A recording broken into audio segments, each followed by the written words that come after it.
Welcome to Clarity Before Crisis.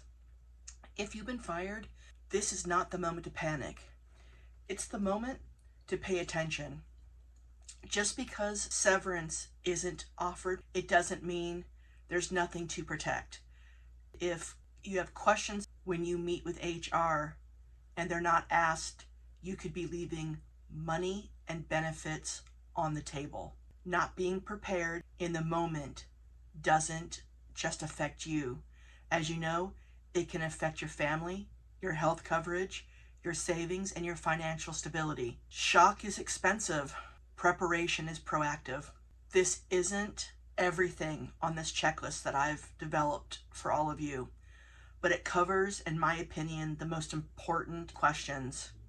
So I've included the top ones that people forget to ask when they are speaking with HR. HR's role is procedural. Your job is to protect you and your family. Let me take a sip. Love this coffee. Black Rifle, I believe, is the company that makes this. And so far, I've drank 3 of their flavors, and they are definitely a coffee that I'm coming back to. Check them out if you like coffee.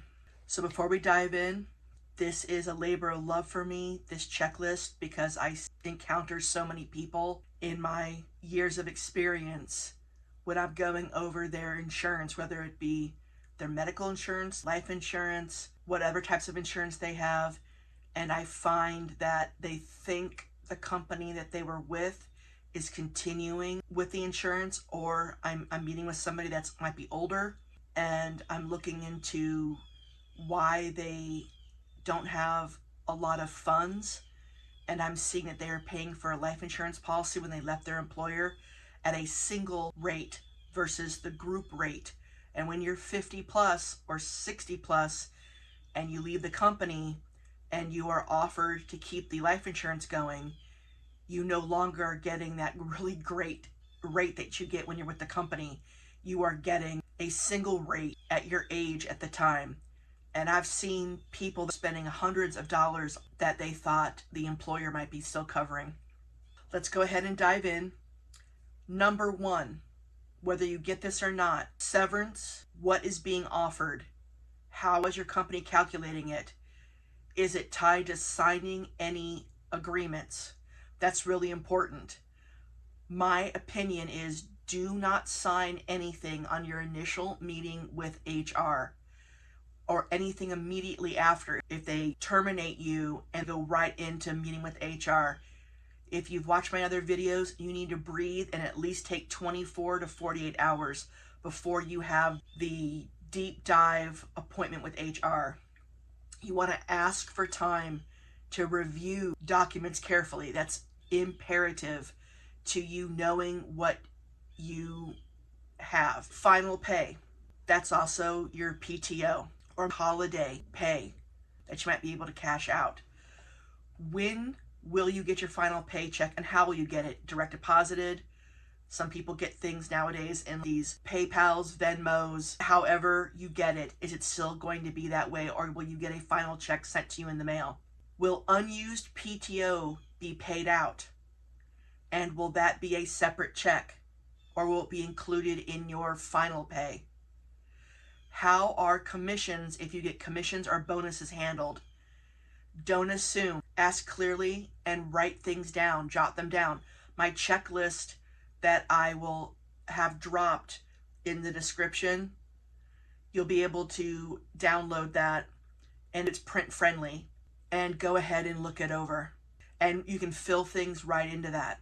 Number 3, your health insurance and potentially COBRA. When does your current health insurance coverage end? I have also seen employers allow their employees to have coverage till the end of the week, the end of the month. It just depends, but you need to know when your health insurance ends. That's very important.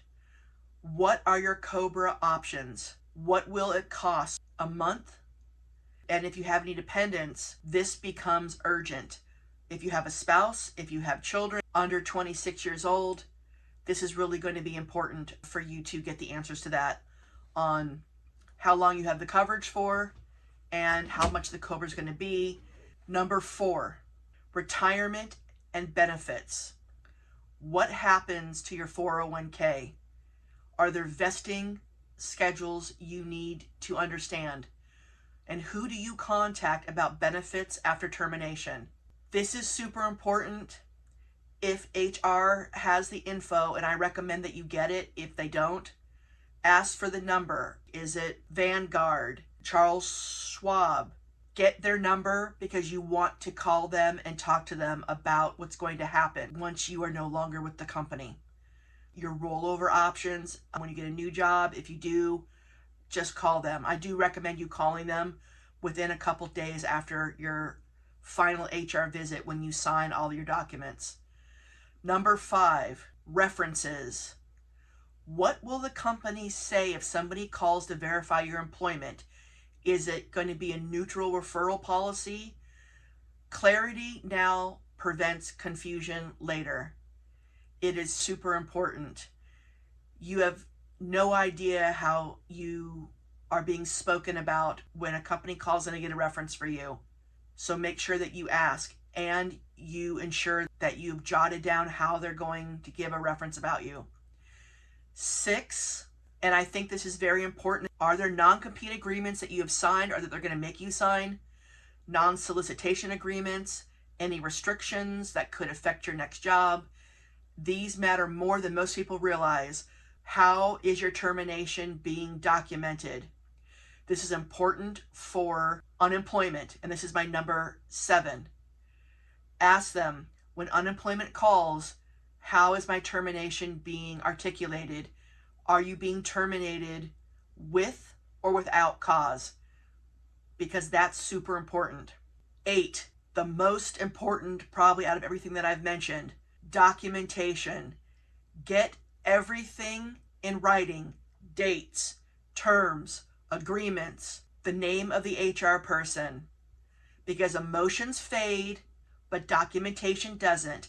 And I have worked with people who have been given these incredible severance packages, and they have jotted notes down. Other people that I know have not. Then they have a second follow-up appointment, and nothing that was discussed is in the notes. They end up signing it because they don't reread it afterwards, which is also very important. So this is about covering your behind. So write everything down. Being fired is hard.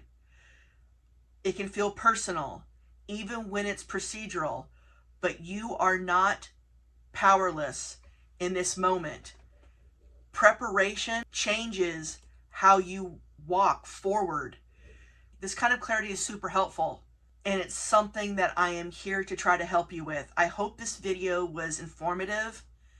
You will see other sections in my documents, in my HR checklist, and I'm going to probably make another video about those also.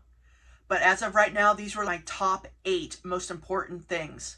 Please subscribe if you like this video, because I'm building practical tools like this to help people prepare for crisis when it hits. The full checklist is in the description below. Help yourself to it. Walking forward prepared is so much better than walking away leaving money and benefits on the table. Thank you so much. Have a wonderful rest of your day. Cheers. Bye-bye.